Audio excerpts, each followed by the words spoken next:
Então, começar a terceira apresentação, uma ferramenta de lógica na contradição da avaliação de ensino-aprendizagem.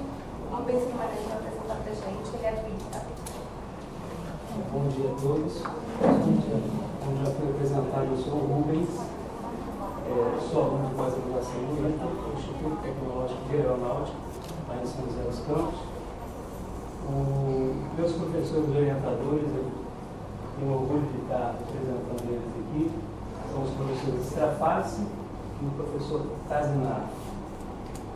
A minha apresentação vai falar sobre uma ferramenta de lógica na contradição da avaliação de ensino-aprendizagem.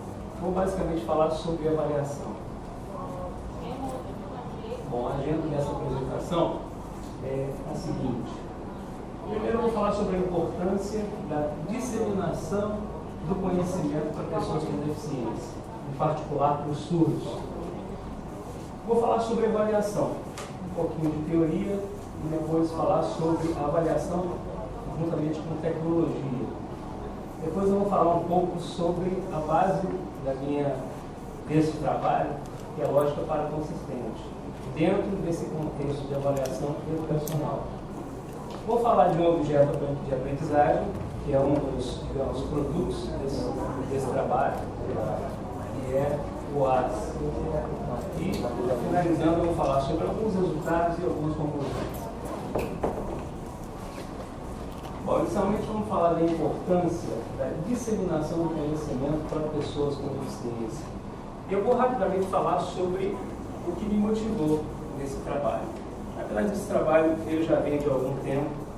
Eu pude, inclusive, juntamente com os professores, estar contribuindo com alguns produtos, algumas ferramentas, todos eles voltados para deficientes. Então, o objetivo da minha dissertação de doutorado no ITA é justamente trabalhar com ambientes computadorizados para deficientes, né? Há pouco tempo atrás, nós lançamos o ACES, que é o ambiente computadorizado para ensino e aprendizagem de surdos, que foi muito interessante, propiciou a inclusão dos surdos no trânsito. E agora eu estou entrando um pouquinho mais na área educacional com esse trabalho. E qual é o objetivo desse trabalho? É fazer com que o cidadão deficiente, a pessoa com deficiência, possa ter uma melhor qualidade de vida. E isso aí a gente só consegue interagindo com o deficiente, convivendo com o deficiente. E eu fui motivado também pelo fato da minha esposa trabalhar com deficientes. Ela é professora de Libras e é também intérprete de Libras. Então, com isso, eu pude ter um apoio muito grande dela, né, me passando muita informação e propiciando aos surdos, principalmente, a inclusão social, uma melhora de condicionamento de vida, a inserção no mercado de trabalho, na vida profissional. E tudo isso, lógico e evidente, vai passar pela educação. Tudo vai depender da educação que Só que essa educação é uma educação especial, é uma educação diferenciada. E é nesse aspecto que o meu trabalho foi desenvolvido. Bom, vamos falar um pouquinho sobre a avaliação. Avaliação apoiada na tecnologia. Bom, eu sou professor de ensino médio, sou professor de ensino técnico. Eu tenho muita experiência em sala de aula, trabalho há mais de 20 anos com isso. E já tive alguns alunos deficientes nas minhas turmas. E, evidentemente, a gente observa uma série de dificuldades desses alunos. E um dos aspectos principais é a questão da avaliação. Normalmente, a orientação educacional nos dá aquele informe. Olha, os alunos deficientes têm que ter um tratamento especial. Mas como é que se dá esse tratamento especial? Bom, se a gente for analisar o que de fato é a avaliação, é um instrumento que estabelece comparações entre resultados e objetivos educacionais. E na maioria das vezes, a avaliação é baseada na lógica clássica. Bom, ou é sim, ou é não, ou é falso, é verdadeiro. E nem sempre é assim de uma forma geral, principalmente no que diz respeito aos deficientes. Na verdade, a avaliação da aprendizagem é um momento privilegiado apenas um acerto de contas. E nesse sentido que a tecnologia entra para estar apoiando, principalmente no caso dos deficientes, nesse aspecto de avaliação. Aí eu vou falar um pouco sobre a lógica paraconsistente. Bom, eu não vou falar muito sobre lógica paraconsistente aqui, porque eu teria que fazer uma apresentação toda voltada para isso, né? Na verdade, seria um curso de lógica paraconsistente. Mas só para que vocês tenham uma ideia desse trabalho, é que a lógica paraconsistente é uma lógica não clássica. E nesse aspecto da avaliação, eu considero que a lógica clássica ela não tem uma aplicabilidade. Por quê? Porque, na verdade, eu tenho que avaliar e analisar as contradições que existem. Eu, quando vou avaliar um aluno, eu não vou dizer ao aluno se ele foi bem na prova, se ele acertou todas as questões, montei lá um gabarito, acertou tudo, perfeito, excelente. Se não, insuficiente. A verdade não é assim, principalmente com o deficiente. Então a lógica paraconsistente ela entra nesse aspecto. Um dos criadores, né, segundo o professor João Inácio, é o Milton da Costa e o Jakowski. Eles são considerados os criadores. Essa avaliação, essa lógica, ela é uma lógica que ela conta com o apoio de interpretação de resultados da avaliação. Ela estimula o pensamento reflexivo e oferece maiores possibilidades à conclusão. A lógica paraconsistente, em resumo, seria o seguinte: é uma lógica estruturada numa teoria inconsistente e não trivial. A lógica paraconsistente pode ser aplicada na prática quando considera-se as proposições acompanhadas de anotações. As anotações aparecem quando tratamos a lógica paraconsistente como uma lógica evidencial. As evidências são representadas por graus de crença. Então seria mais ou menos assim. Vamos imaginar que um determinado especialista, ele olha para o tempo e fala: hoje tem uma probabilidade aí de 60% ou 80% de chuva. Já um outro especialista já olha para o tempo: bom, hoje eu acredito que eu vou definir aqui um grau de crença de 30% para que haja chuva. Então eu tenho duas opiniões desses especialistas. Então qual a conclusão? A lógica paraconsistente ela nos ajuda nesse aspecto. Através de um algoritmo eu vou calcular quais são as evidências baseadas nesses graus de crença que são utilizados. A partir daí, eu vou obter um resultado verdadeiro, falso ou inconsistente em determinado. Então, quando eu vou avaliar um aluno, de acordo com alguns especialistas, eu posso considerar que aquele aluno entendeu o assunto ou não. Isso de acordo com o que eu defini a partir dessa lógica paraconsistente. Bom, e aí surge o AS, que é um objeto de avaliação pensado de forma a trazer ao educador uma nova abordagem para eu analisar esses resultados. Através dessa aplicação, o que vai acontecer? O avaliador ele vai poder informar a uma aplicação quais são os graus de crença. Automaticamente, o sistema calcula o grau de descrença e a partir daí ele vai determinar um resultado.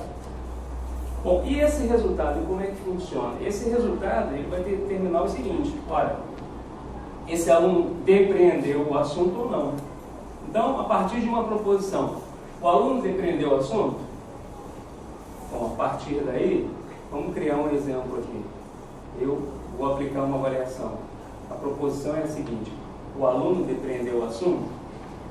Muito bem, vamos analisar esse caso. De acordo com a lógica paraconsistente, eu preciso de 2 especialistas. De acordo com a minha pesquisa, um dos especialistas seria o computador, que friamente iria analisar, de acordo com o gabarito, qual foi a nota daquele aluno. Um segundo especialista seria o professor, que a partir de uma avaliação mais, digamos assim, mais específica, ele vai avaliar se o aluno depreendeu ou não o assunto.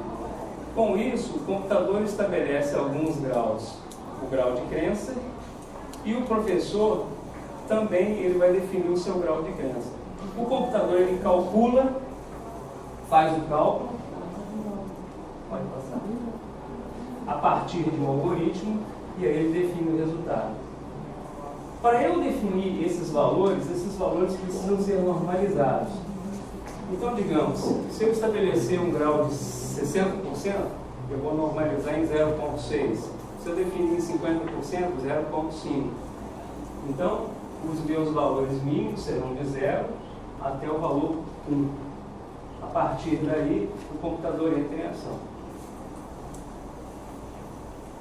Bom, ali tem um exemplozinho de como é que isso funciona. O trabalho do software é estar representando esse reticulado, que a gente chama de reticulado de Hasse, em homenagem ao matemático. Então, imagine o seguinte, foi dada aquela proposição, se um aluno depreendeu ou não o assunto.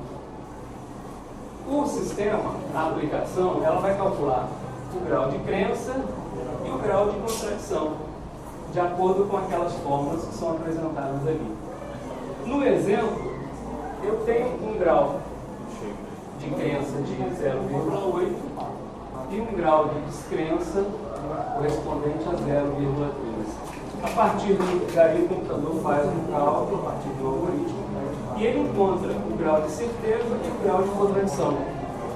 Aí eu encontro 0,5 de grau de certeza e 0,1 de grau de contradição. A partir daí a aplicação vai e representa o resultado naquele gráfico que pode ser observado.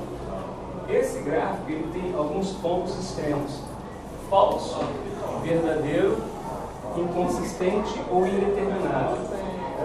Pelo visual, a gente observa o seguinte: o ponto resultante ele está bem próximo do verdadeiro. Com isso, eu posso concluir de que o aluno depreendeu o assunto. Essa é a ideia, basicamente, do trabalho. Essa é a aplicação do OAS baseada na lógica paraconsistente. Bom, quanto ao desenvolvimento, implementação e utilização do OAS. A partir dessa proposição que foi apresentada e a partir dos valores que forem calculados, o sistema vai dar o resultado final.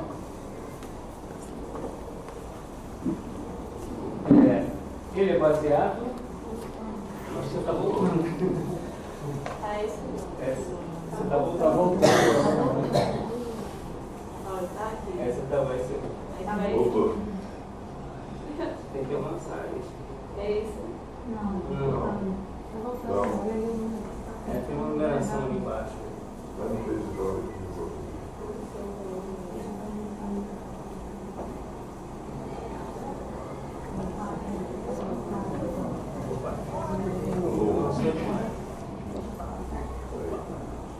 Bota só mais um. Então a gente estava nesse ponto aqui, né?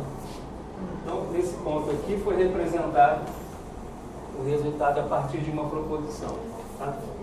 Vamos lá, agora para o final. Agora sim. Bom, alguns resultados obtidos a partir desse projeto. Como eu disse, eu trabalho numa escola estadual, trabalho com curso técnico também, e aí eu tenho desenvolvido esse trabalho lá. E eu tenho observado alguns resultados desse aspecto. Exatamente por isso. Os surdos, principalmente os surdos, eles têm muita dificuldade porque são pessoas que têm uma cultura diferente, são todos baseados, que vivem uma experiência visual de vida, né? Então, para a gente fazer uma avaliação, não basta simplesmente você chegar e aplicar um resultado, ó, é verdadeiro ou falta, sim ou não? Não. Eu tenho que levar em consideração algumas contradições que existem, e com isso é essencial a aplicação de uma ferramenta como essa. Então, eu vou dizer o seguinte, que de acordo com o MDB, considerando o artigo 9º, onde a avaliação é vinculada à busca da melhoria da qualidade do ensino, esse software apresenta uma solução, uma alternativa. Ele apresenta uma agregação de aspectos que instigam a interpretação de resultados, quer dizer, eu não vou ser tão frio no momento de estar dando um resultado, mas ele vai me propiciar o quê? Uma melhor qualidade na avaliação, no sentido de estar sempre fazendo reflexão em cima dos resultados que eu estou desenvolvendo para o próprio tempo. Bom, eu fui bastante rápido, né? Mas infelizmente não me permite falar um pouco mais.